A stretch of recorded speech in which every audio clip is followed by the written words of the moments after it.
Welcome back, ladies and gentlemen. I am 7Draws6 and I am the DM of 7th Roll. So, we are nearing the end of the, at least original series of the Elemental Master class.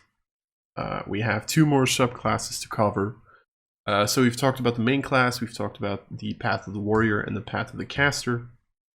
So now we're going to get into a little bit more funkier terrain, I guess. But yeah, we are going to continue this path, and I hope you guys will stick around and enjoy. So we are going to change this into 0.5.5. So yeah, I think we're going to end at 0.5.6. As I said, I don't have any ideas to finish up the Puppet Master yet. And the 6th subclass that I'm thinking about is still kind of in the works. So, you know. So, let's get to the, I was going to say the 6th subclass, the 3rd subclass of this series, which is over here. The Path of the Positive Energy. Okay, now. Actually, I'm going to quickly look this up so I don't fuck this up. Elemental plane model. So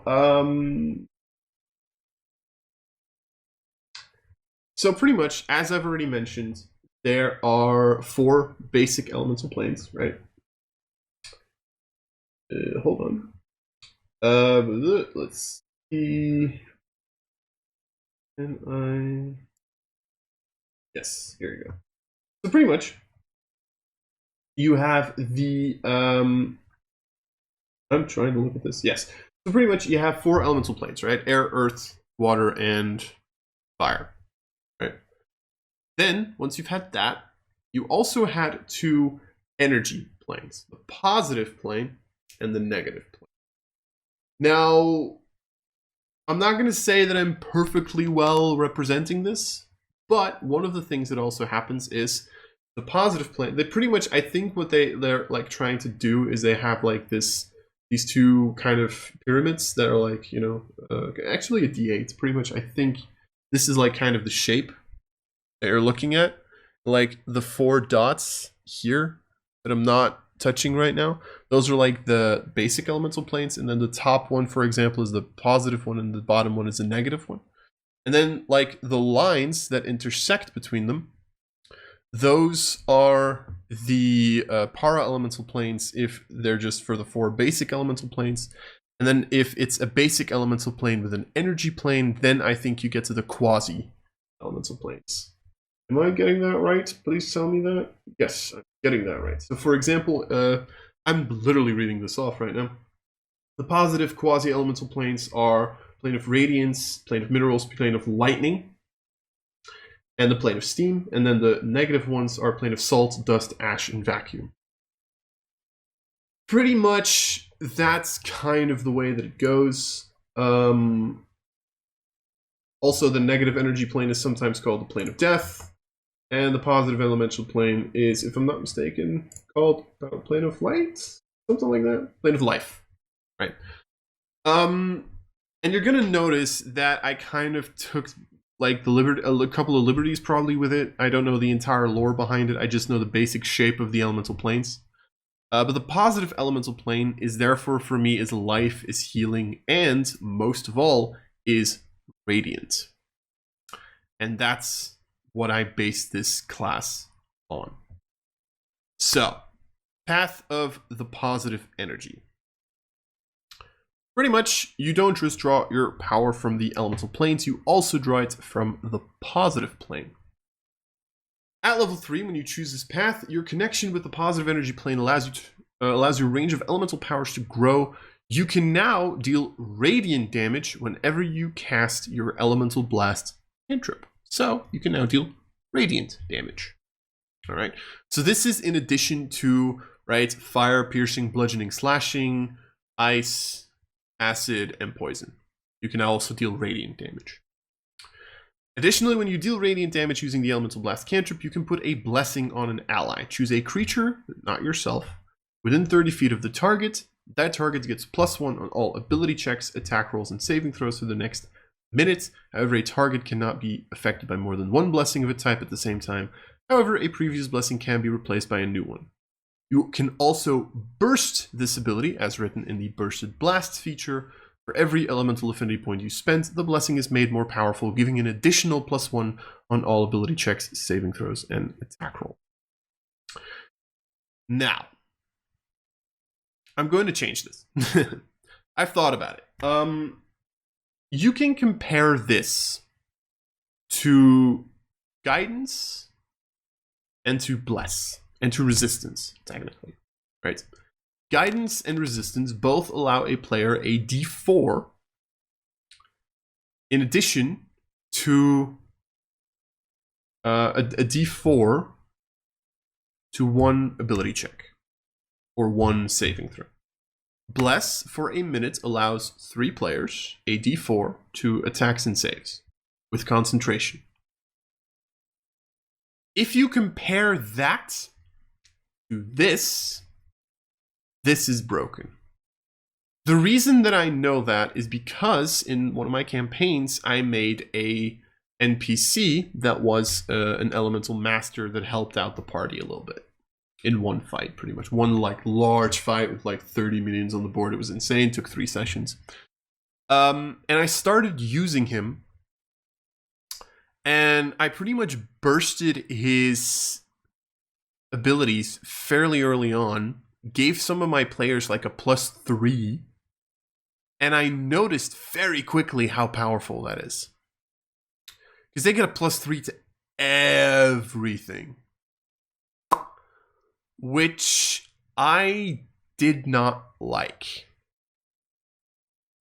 Now, I'm not saying that this change is going to fix it, but it needs a nerf. I just noticed that. Just the sheer fact that you get a +1 to everything for a minute for the same casting time, because you have to understand, sure, this only happens when you hit, but you also get to 1d8, 2d8, 3d8, 4d8 points of damage in addition to that. So for me, it's like, it's a little bit too powerful. So what I'm going to do is, for every elemental affinity point you spend, the blessing is made more powerful. No, sorry, it's a little more. The target gets +1 on all ability checks, attack rolls, and saving throws for the next minutes. Is going to become or saving throws for the next minutes. Your choice. So pretty much what this does is you have to choose. Do you want to give him a buff to skills? Do you want to give him a buff to attacks? Do you want to give him a buff to saves? Some people are going to be, well, this is going to make ability checks useless. One of the things that I do allow is I allow you to cast Elemental Blast purely for the benefit. So if you want to give someone like a +1 for the next minute, I allow that. Personally, and I'm the one who created this, so I'm fine with that. That's less powerful than a guidance at that point. I allow that, personally. However, this is at least going to make it comparable in power to those cantrips. Sure, it's your bread and butter, and it's a feature and all that shit, but the thing is you can buff it to a +2, buff it to a +3, buff it to a +4, no concentration needed, it's for a minute. And you can give one, like, pretty much you have to understand, action 1, you give this to one target. Action 2, you give this to a second target. Action 3, you give this to a third target. Sure, it's not as powerful as Bless, but then Bless is a first level spell. You know? So there's a little bit of that thing of like, it shouldn't be as powerful as a cantrip, I feel, personally. That's the way I'm going to do it right now. And then the same thing, giving a +1 on all ability checks, saving throws, or attack roll.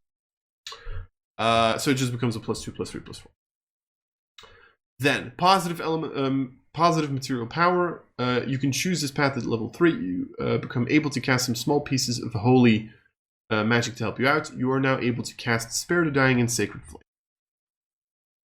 Sacred Flame is pretty much if you notice that you're not going to hit your attack rolls, you can cast Sacred Flame instead. And Spare the Dying is just, you are meant to be the Person of Life. I was kind of thinking what cantrips would fit an elemental positive. Spare the Dying was kind of like an instant pick, and Sacred Flame is a radiant damage cantrip that I kind of like, so I figured this made sense. Blessed Attack. Starting at level 5, whenever a creature that you can see uses the attack action, while it has the Blessing from your Radiant's Blast feature on it, you can use your reaction to give them 1 additional attack. After the creature has done their attacks, all of them, they lose the effect of the Blessing.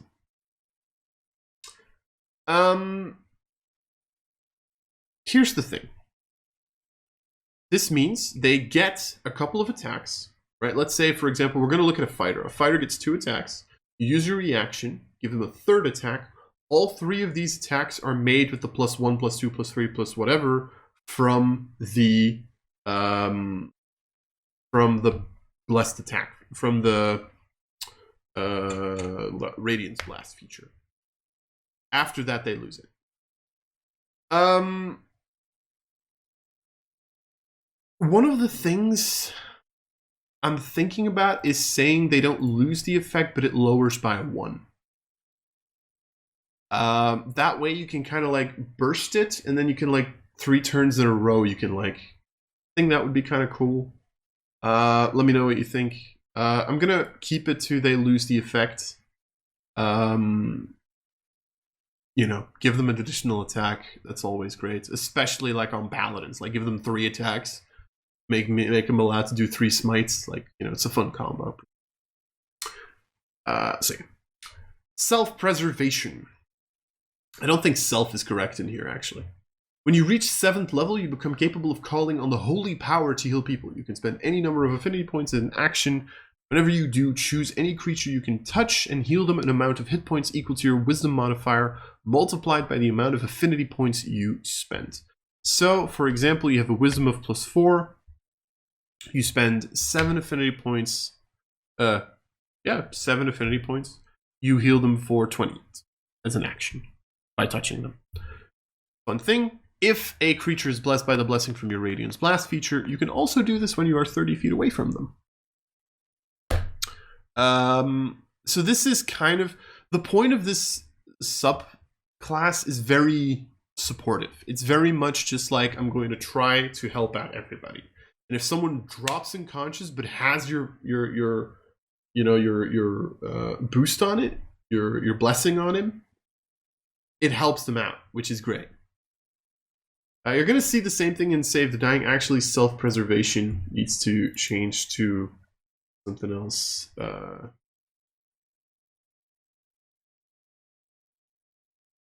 Preserve life.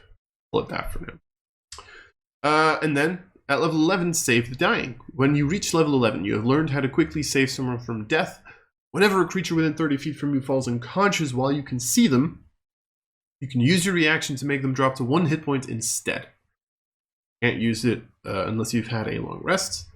However, if the creature is blessed by the blessing from your Radiance Blast feature, you can target that creature with this feature if they are within 120 feet, and you don't need to be able to see them. Pretty much you can feel where your blessing is, and you can save them if necessary. That's literally what this is. And then Ultimate Positive is the last feature. When you reach level 17, you have learned the Ultimate and Positive Elemental Magic. You can cast Mass Heal at the cost of 9 affinity. And you can't cast it again until you finish a long rest. Very similar to the path of the caster, where Meteor Elements allowed you to cast Meteor Swarm. Which I personally think is just a fun little thing that you can do. Not a fun little thing, a fun giant thing. Does cost you, at this point, like about half your affinity points. So it is a pretty big cost. But to be fair, you get them back on a short rest. I will admit, this might be a very low cost. This might end up being a very low cost. I might be under costing a lot of my affinity point costs. I have thought about that. But honestly, you know, I just like this as like a last power up that you get. Just like you can cast this giant spell. You know, I think it's fun. So yeah, that is the elemental positive. Pretty much the strategy.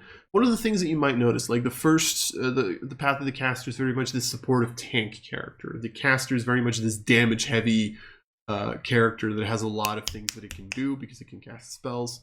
Elemental positive is very much this supportive backliner, right? Kind of the role of bard and cleric. You know, has some healing powers, has some supportive powers to boost their compatriots. You know, just these little things where it's like, I'm going to make sure you guys get through this, and that you can get through this with more power to you. That's the point of this entire subclass. So yeah, that's the point of this. So again, as with the other subclasses, this is now version, I hope, I changed it at the beginning of the video, right? 0.5.5. Again, there's going to be a link to this version in the description below, in addition to the current version of the Elemental Master, which is probably going to be, for a little while at least, is going to be the version. Actually, this is going to be uploaded in like a couple of weeks, so I don't know what version we're going to be at that point. I might have changed some things by that point. But that way you can also keep up to date with the current version of the Elemental Masterclass. And if you like it, you know, ask your DM if you can play it at some point. I am looking for testers. In addition to that, if you want to catch the next video, the final, at least at this point, currently final subclass, you can always subscribe to the channel. That way you will be alerted when it comes up. And other than that, I think I've pretty much said everything that I should. Feedback is always appreciated.